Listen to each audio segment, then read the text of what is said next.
Hi, I'm Tammy Kay. Welcome back to my channel. Today we are doing some fun and easy roses, some techniques and tips for that, as well as some basic color mixing the very easy way. I promise it will be fun and it's going to be easy. And so we'll do some warm colors and then we'll practice some petal and leaf shapes as well. And then we will do a rose here with some leaves, and we'll also do a few different types of buds. So let's get ready to do some painting, and the techniques will be fun, easy, and something that you can practice over and over, preparing for part 2 next week on doing a rose composition. So I'm going to take a number 12 round brush and let's spray these down. I've been painting for a while on here this morning and things are dry already. So I always like to dip in water and just wipe off a little bit of that water so it's not a drippy puddle.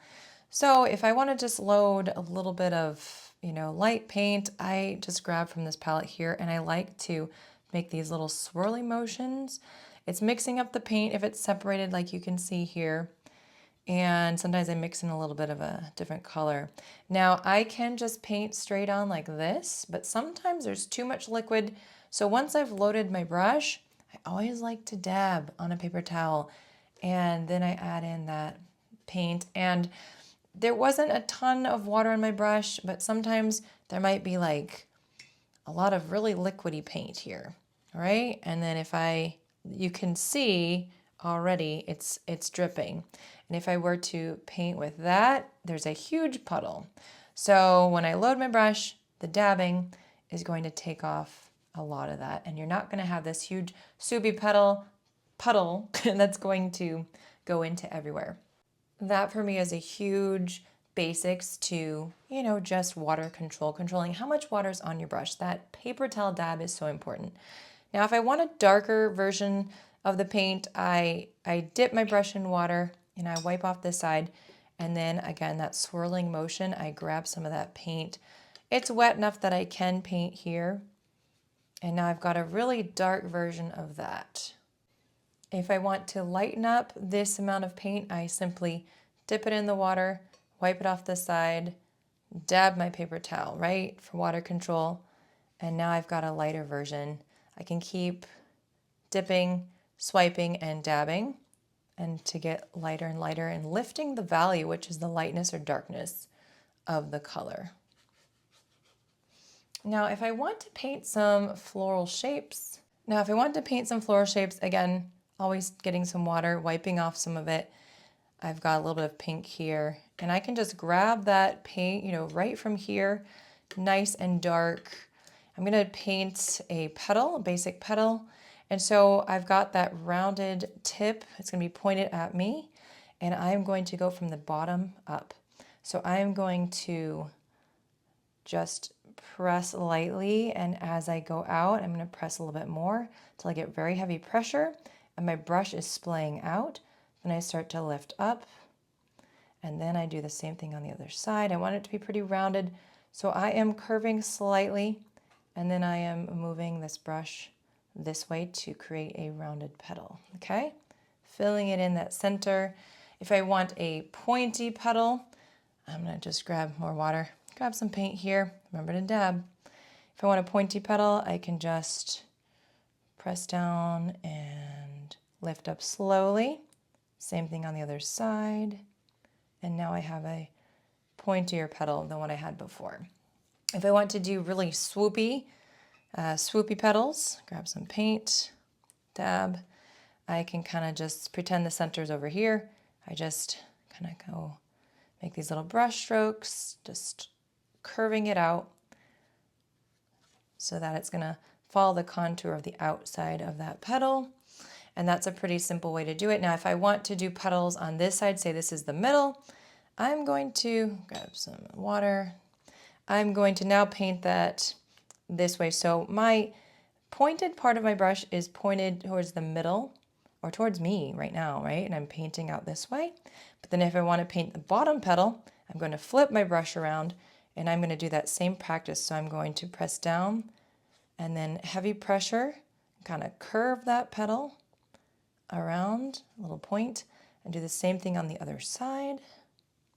And now I've created a petal that has that same shape, a little bit of a point here at the end. And if I wanted to do a petal pointing this way, then I have to angle my brush this way. And this is where it gets a little complicated because this feels very awkward. Or you can just move your paper and paint it this way, again, with that brush pointed towards you and doing your C-curve shapes and ending at a point at the top. And if I want to do some leaves, same type of thing, we can do those C-curve shapes. I got my green here. And just like I did over here, I can simply, I like to do a little bit of a line. Didn't dab my brush. Dab your brush to water control. Little stem here.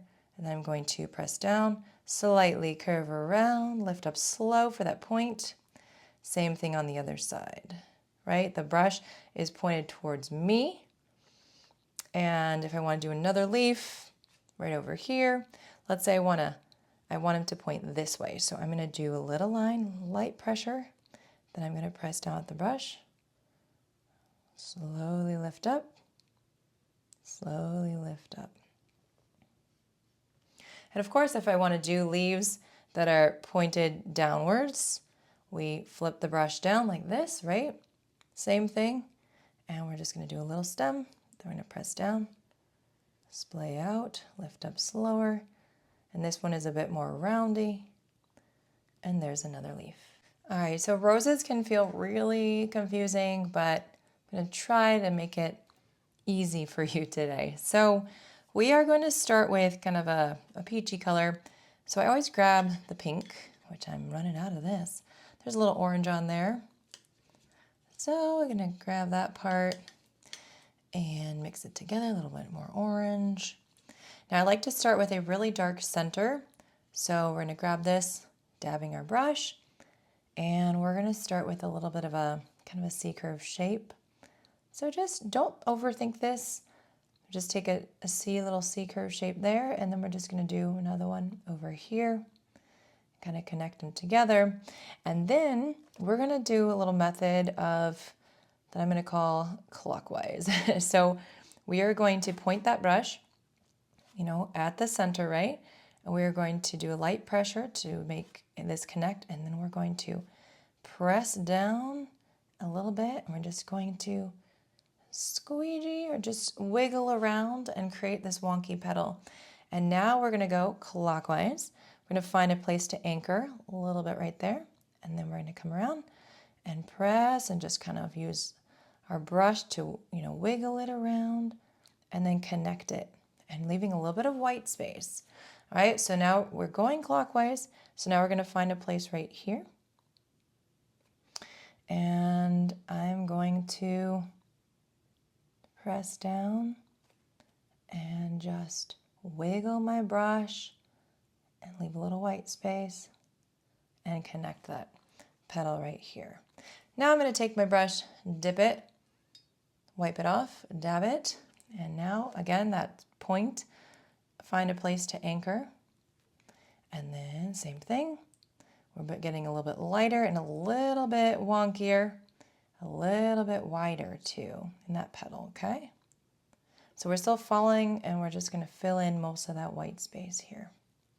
So we're following this clockwise thing. So now another place to anchor down, press down, and if you look at a rose, a rose that's actually opening, that was allowed to open on the vine, you'll see it's not these C-curve shapes that are perfectly smooth and the same width.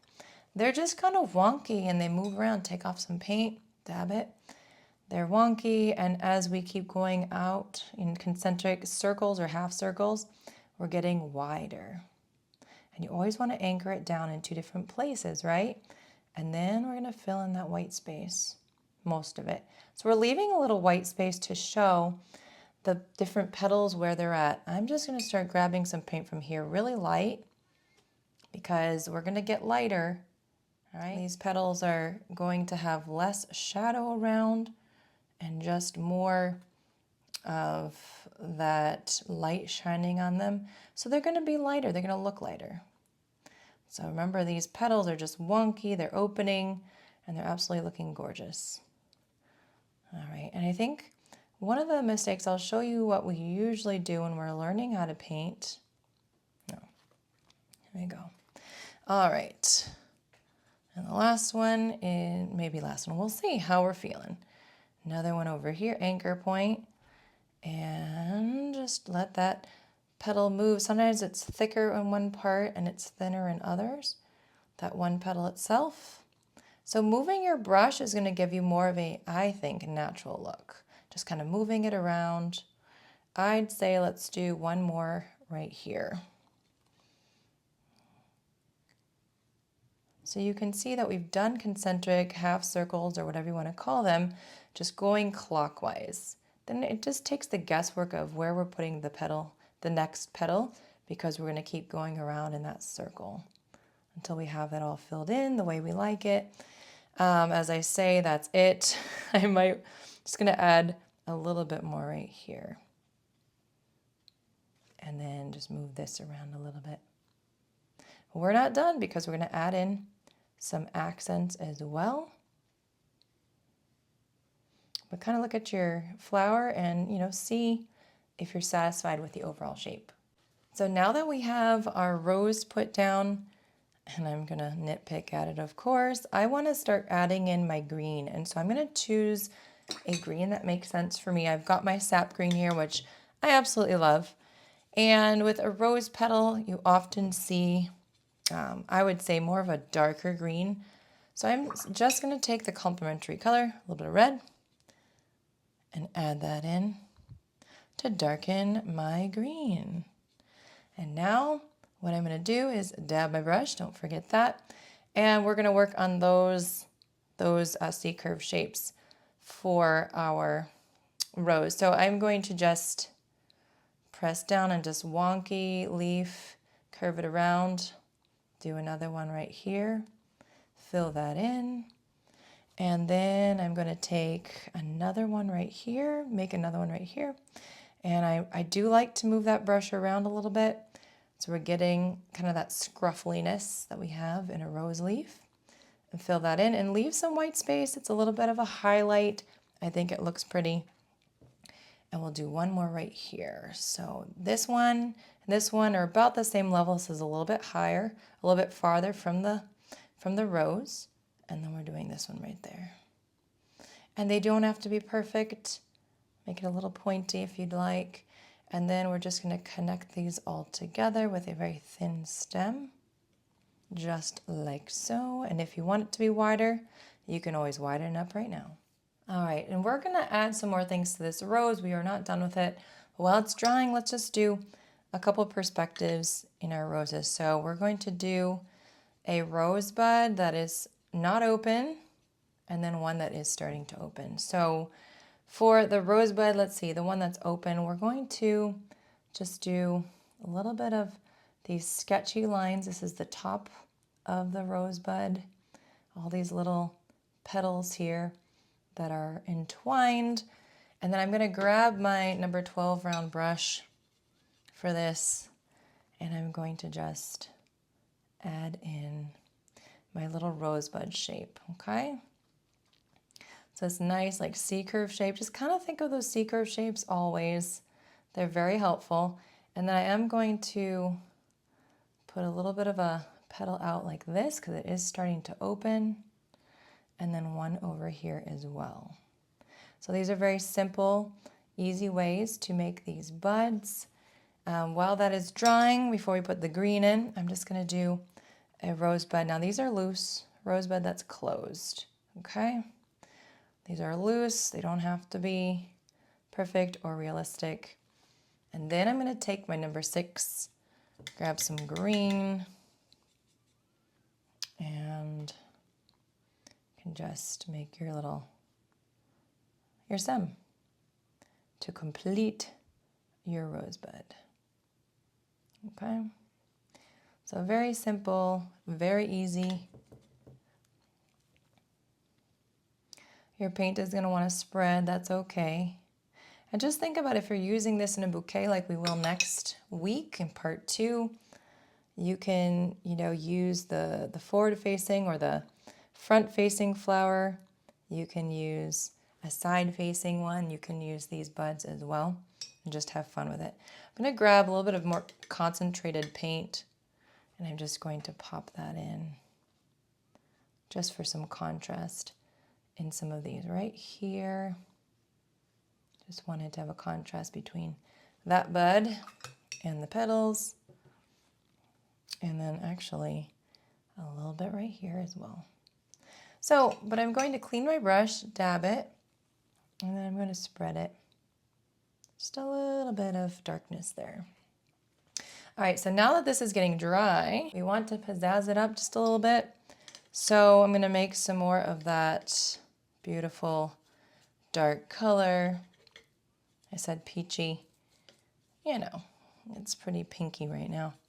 And we're going to take some really concentrated paint, dab my brush, and I do want to darken up the center a bit because, like we said, the center is going to have more of those dark marks. You know, less light is getting in there with all those twisted around petals.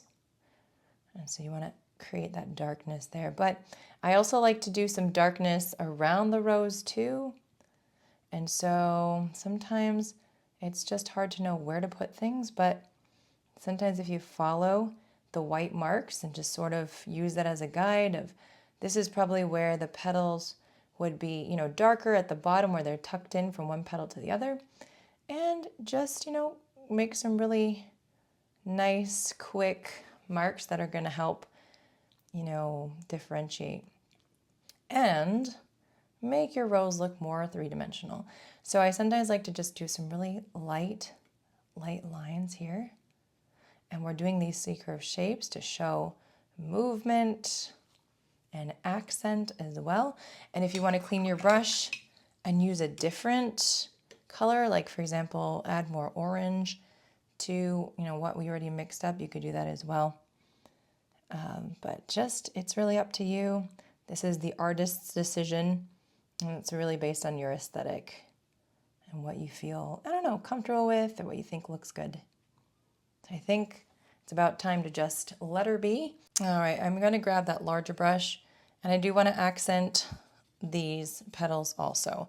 So I got that nice dark green color, dab my brush, and just going to add on a little bit of marks, brush strokes that are artsy. Just kind of leave it like that. I will darken up the stems though. But it looks pretty sketchy because I've used some just quick little marks just to put down the color. If you feel like your rose is too intense, you can always take your brush and just kind of blend in some of that color so it's not so dark and stark, if that's more of a preference for you. And these guys here, I feel like they need some more boldness. So I'm going to grab paint right straight out of here and I'm going to add in a few little marks because that's just what we've got going on here today. Our roses are bold and have a lot of artsiness. That's just kind of how I like to paint, honestly. So, but you can keep your colors more subtle if that's more of your style. All right, you guys, I hope you enjoyed painting this with me. Like I mentioned before, next week we will have part 2 of this. We're actually going to do a rose composition. It's going to be a bouquet with other flowers too, but the roses, you know, we will have practiced them and they'll be easy peasy for you. And also I'm part of Patreon. You can get that link below as well. Thanks for being here, and I'll see you guys soon on the next, happy 4th of July, on the next tutorial. Bye.